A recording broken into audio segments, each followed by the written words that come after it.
Ja, Guitaren.dk er nu kommet til Train i Aarhus, hvor selveste blues-gitarristen Robben Ford skal optræde. I was just saying in Danish that we are welcoming you for. Thank You are you. going to play tonight at Train in Aarhus. Indeed. Yeah, Okay. very nice to meet you. Nice to meet you. I have prepared some questions for you. Okay. The first one is bringing it all back. Your new album. Bringing it back home. Bringing it all back home. Yes, that's correct title. Bringing it back home. Bringing it back home. Exactly. we need to be exactly clear. What was your inspiration for recording that album? Well, I recently signed a new record deal with Mascot Records, which is a Dutch label, and they're really wonderful. Yeah. And that in itself was inspiring to make some new music, you know. Yeah. So, in thinking about what kind of a record to make, I came to the conclusion that I wanted to do something that was very kind of intimate.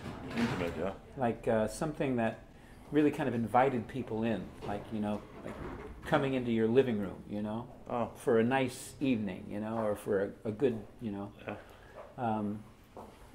a nice situation, you know, like kind of hosting people with your music, you know. And I also wanted to have a through sound. I used the same band, the same instruments through the whole record. It's almost entirely a live recording. And one guitar sound through the whole record, and one pickup, you know, no overdrive ever. And some people think it sounds kind of like there's a jazzier influence, and that may or may not be true. I don't think of it that way. You know, for me, it's more like, you know, like in the way that B.B. King would play, or T-Bone Walker, or Lonnie Johnson, you know, where it's not about loud screaming guitar, you know, or fast licks. It's more about communication and kind of really sharing something with people, you know? Yeah. So it was like playing for a little crowd? It's kind of like having people in your living room. Yeah. Okay. I mean, it rocks, but yeah, it's more intimate. Yeah. And the decision to use a clean sound and using one pickup only, was that a deliberate choice? Or yeah, that's what I was just saying. It, you know, just a through sound. Did it evolve, or did you plan it before? It was one of the main concepts of the record for me. Okay. Absolutely. Very, very good. And the next question here is, do you prefer electric over acoustic? I can, maybe we could discuss that you are playing a semi-acoustic guitar. Well, it is, yeah, it's kind of a semi-acoustic. Yeah. It's an Epiphone. Riviera. Okay. And it has a very natural, woody, hollow kind of sound, which I've always liked. Also amplified?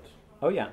Okay. Oh, yeah. I'm playing through my regular Dumble amplifier, but I'm using a 1x12 open back cabinet instead of the usual 2x12, which I normally use. Yeah. And that gave me the sound I was looking for, you know, precisely the sound I was looking for. Yeah. Yeah.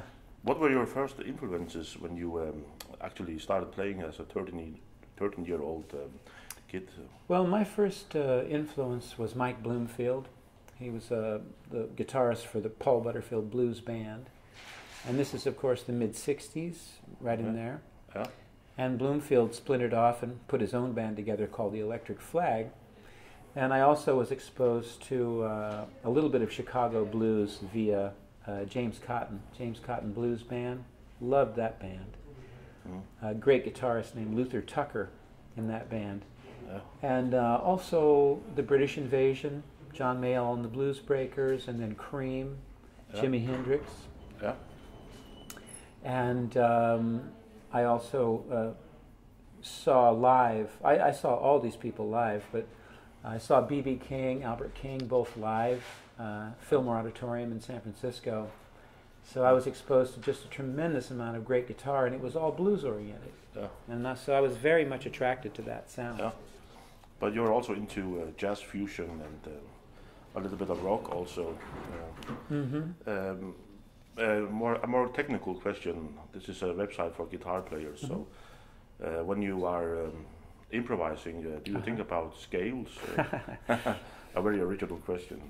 Well, when you're improvising, you know, basically you're using all the things that you have learned. You know, you've either learned them by sitting down and practicing them, or you've learned them by playing and finding them.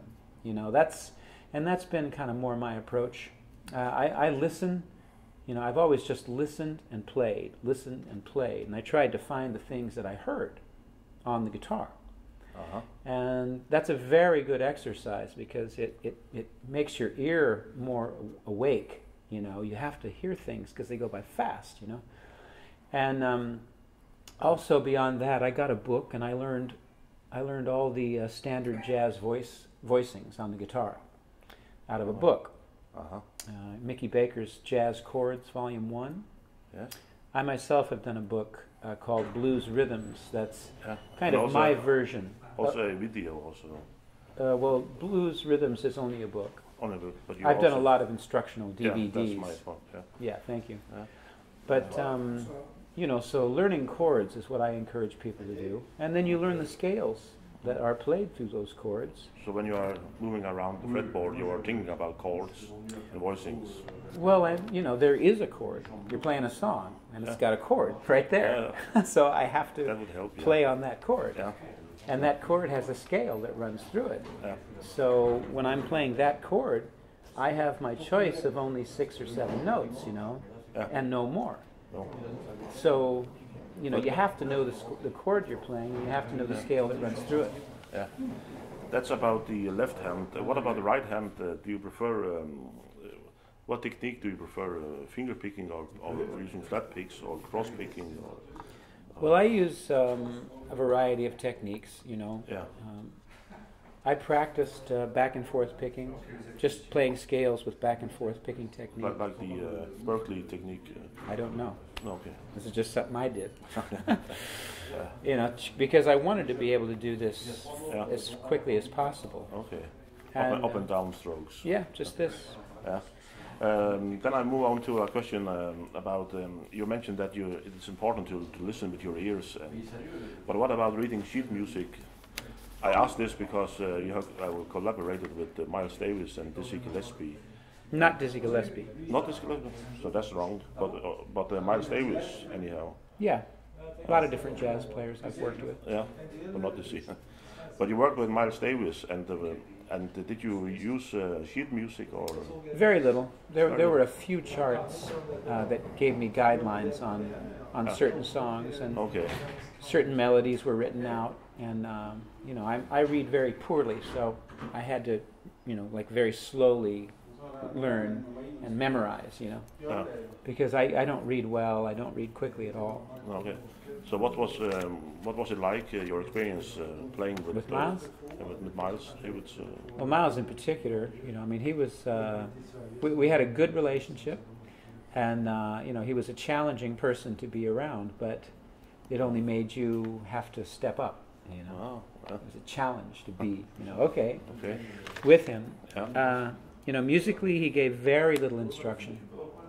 And when he did give instruction, it was hard to understand. Okay. You never knew if he was just messing with you or if he was actually telling you something true.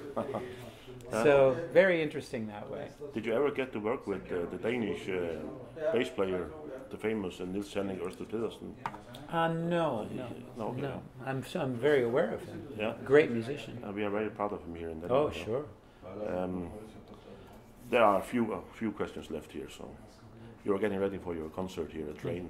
Mm-hmm. Yeah. Maybe you have actually answered this, but what is your favorite guitar? Perhaps now, or also when you were growing up. Did that change? Well, I primarily lean towards, you know, Gibson style guitars. You know, I like the string spacing and the neck length. You know, and the scales. Well, the basic configuration of Gibson guitars, humbucking pickups I like, but I like. You prefer humbucking over single coil? Not necessarily. Okay.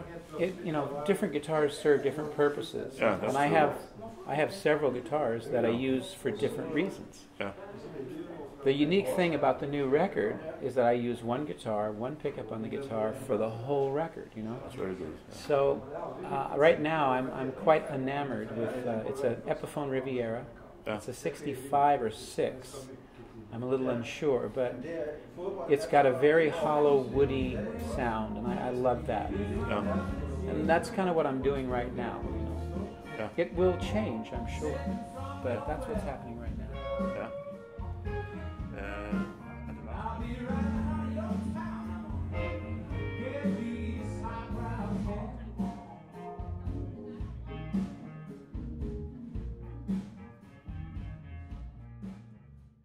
Okay, the last question is, do you have any advice for people that want to learn to play blues music on the guitar?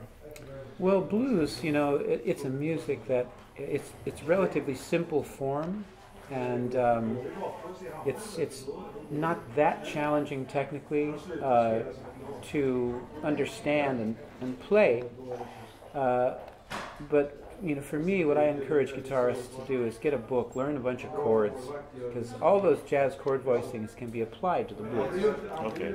So you have a more, a bigger kind of musical palette. It's not just 1, 4, 5. It's not just 7th chords and 9th chords. You know, there's a lot of things you can play in the blues that you'll find in a book full of chords, jazz chord voicings. Okay. Yeah. So thank you very much. Thank you. Thank you for your patience. No I worries. look forward to it. Thank you. To your concert.